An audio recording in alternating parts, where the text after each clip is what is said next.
മുണ്ടക്കൈ ഉരുൾപൊട്ടലിന് പിന്നാലെ ചാലിയാർ പുഴയും ചാവുപുഴയായി. നിങ്ങൾക്കറിയാം, ദുരന്തഭൂമിയിലുള്ളതിനേക്കാൾ കൂടുതൽ മൃതദേഹങ്ങളും ശരീരഭാഗങ്ങളും ഒഴുകി നടന്നത് ചാലിയാർ പുഴയിലാണ്. ചാലിയാർ പുഴയുടെ തീരത്തോ അല്ലെങ്കിൽ ചാലിയാർ പുഴയിലോ ആണ് ഇത്തരം മൃതദേഹങ്ങൾ കണ്ടെത്തിയത്. ദുരന്തമുണ്ടായി 7 ദിവസം പിന്നിടുമ്പോൾ ചേതനയേറ്റ ശരീരങ്ങൾക്കായി ഇപ്പോഴും തെരച്ചിലാണ് വിവിധ കർമ്മസേനകൾ.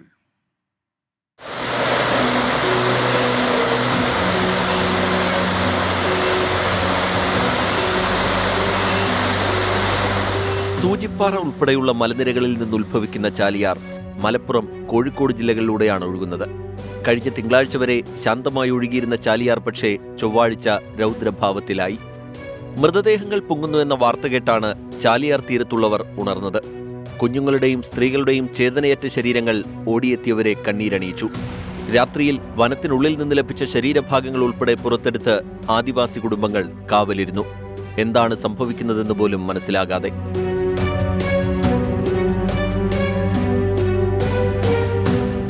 എല്ലാവർക്കും ഒരേയൊരു പ്രാർത്ഥന മാത്രം: ഇനിയും ചേതനയറ്റ മനുഷ്യ ശരീരങ്ങൾ ഒഴുകി വരരുതേ എന്ന്. പക്ഷേ ദുരന്തത്തിൽ ഏറ്റവും കൂടുതൽ മൃതദേഹങ്ങൾ കണ്ടെത്തിയത് ചാലിയാറിൽ നിന്നാണ്.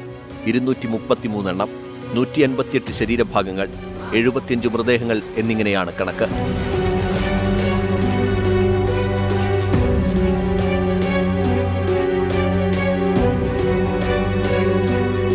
കനത്ത കുത്തൊഴുക്കിൽ അപകടമുണ്ടായ ഭാഗത്ത് നിന്ന് 100 കിലോമീറ്റർ അകലെ പന്തീരങ്കാവിൽ നിന്ന് വരെ മൃതദേഹങ്ങൾ കണ്ടെത്തി. കേരളത്തിലെ ഒരു നദിക്കും ഇതുവരെ ഇത്ര മൃതദേഹങ്ങളുമായി ഒഴുകേണ്ടി വന്നിട്ടുണ്ടാവില്ല. സമീർ ബിൻ കരീം, 24, മലപ്പുറം.